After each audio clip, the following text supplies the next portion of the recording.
Fighting today's pirates, the right to communicate to the public. This video will explain the meaning of this right, and when it's most likely to be infringed, using examples. First, we will look at where this right came from, how it can be interpreted in Australian legislation, and finally some examples of breach and application of this right. When it comes to new technology, copyright laws are always playing catch-up. The ability to make unlimited copies, essentially instantly, and then share these copies around the world without any degradation in quality, has caused a disruption in many markets, including the music, film, and software industry. Copyright laws had to adapt to the increasing demand for legitimate online access to protected works that still preserves the right to the copyright holder. Thus, the right to communicate to the public was born. WIPO responded to this issue with Article 8, which stated that authors should enjoy the exclusive right to authorizing any communication to the public of their works.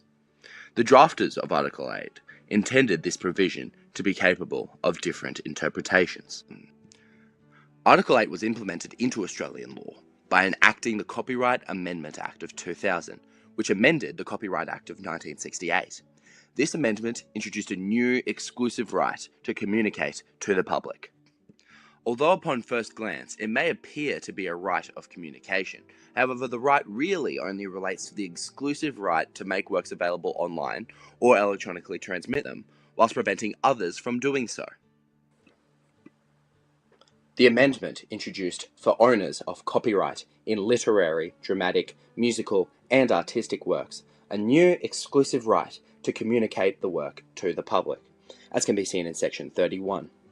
The same exclusive right was also introduced for sound recordings, cinematograph films, television broadcasts, and sound broadcasts in Sections 85, 86, and 87. Section 10 of the Copyright Act, that can be seen here, defines communicate definitively.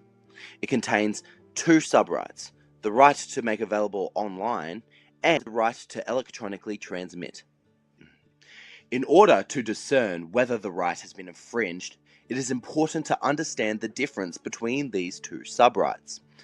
A timeline can be used to help with this understanding.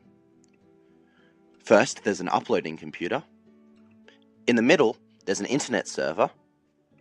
On the other end, there's a downloading computer. At point A of this timeline, a protected work is on a computer. It then uploads the work to a server, point C. It is then downloaded from the server, point D, before finally arriving at the downloading computer, point F. According to current interpretation of the Australian legislation, making available online occurs at point C of this timeline, meaning it has been uploaded to the server and may be accessed by the public. Further, point D is considered to be the point where electronic transmission occurs. Both points A and F are depicted as pirates, thus actors in breach of the right to communicate to the public. However, the right works both ways. Whilst forbidding those without the right from making available and electronically transmitting, it also gives the copyright holder the right to choose who may make the protected work available and who may receive it. In summary, technology is constantly changing, so as too must the law, in particular, copyright laws. The right to communicate to the public is a new and effective way of protecting the rights of copyright holders. Thank you for listening.